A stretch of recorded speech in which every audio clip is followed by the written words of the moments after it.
Yo, what's up? In this video, we'll look at theoretical yield, actual yield, and how to calculate the percentage yield from actual yield in theoretical yield. So what's theoretical yield? Theoretical yield is the maximum amount of product that can be produced assuming that all the limiting reactant has reacted. Remember, we defined limiting reactant in my previous video. If you haven't watched it, go back and watch it. Limiting reactant limits the amount of product that can be produced in a chemical reaction, and in most chemical reactions the theoretical yield is rarely achieved for various reasons like errors and experiment. So something like um, solution sticking to the glassware, or precipitates that remain on the filter paper, or the loss of small amount of product. And the actual yield is the amount of product that's actually produced in a chemical reaction. So how do you calculate the percentage yield? The percentage yield is equals to actual yield divided by theoretical yield times 100%. Acetylsalicylic acid, I don't know how to pronounce these words in chemistry, I just know how to solve them, and also known as aspirin C9H8O4 is synthesized by reacting salicylic acid C7H6O3 with ethanoic anhydride C4H6O3 according to the following equation. So this is our equation. And calculate the theoretical yield in gram of aspirin when 3 gram of salicylic acid are reacted with 4 gram of ethanoic anhydride. So first of all, let's find our mole, because the mass is already given to us. So the first step would be calculating the moles of the reactants. Firstly, we have salicylic acid, so that will be C7H6O3.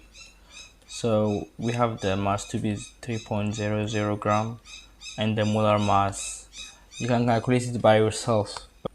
I have it as 138.12 gram per mole. So you will get 2.17 times 10 to the power minus 2 moles for this.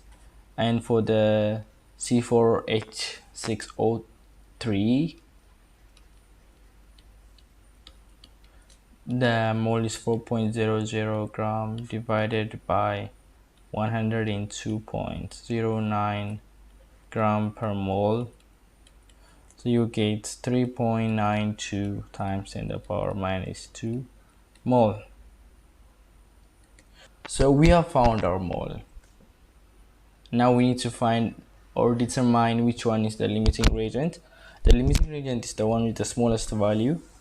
And since the coefficient for C7H6O3 and also C4H6O3 is 1, when you divide it by 1, nothing is going to change. So we already know which one is our limiting reagent, and we're going to use the mole for C7H6O3 because that's the smallest one. So it will be 2.17 times 10 to the power minus 2 mole. This is what we're going to use in our calculation. Remember, is the limiting reactant is the one we're going to use to find the moles of the product.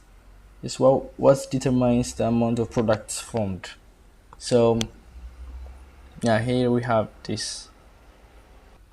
Another thing you should be aware of is the ratios between the reactant and the product.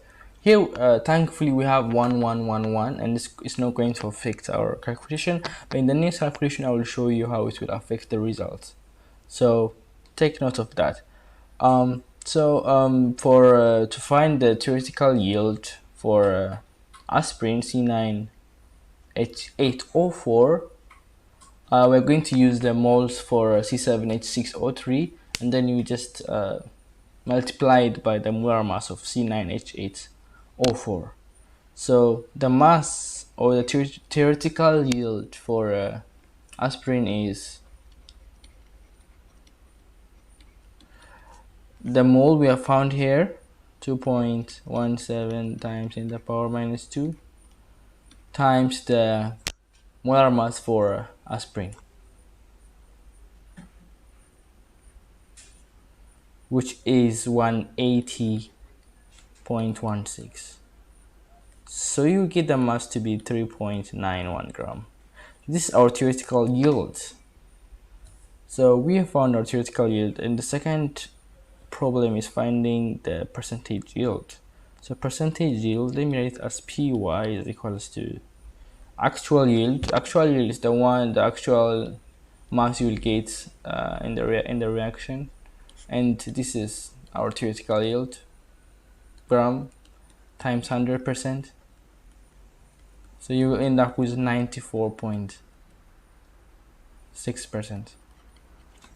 Did you get this? But please make sure you do the questions before I do them, so that you can practice.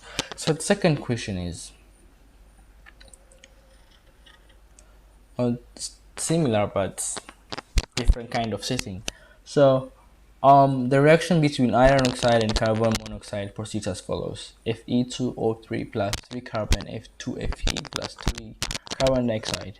So we're given the mass of Fe2O3 as 10,000 kilogram, but remember you have to change it to gram, so it will be you have to multiply by 1000. From kilogram to gram is multiplying by 1000, so it's reacted with excess CO.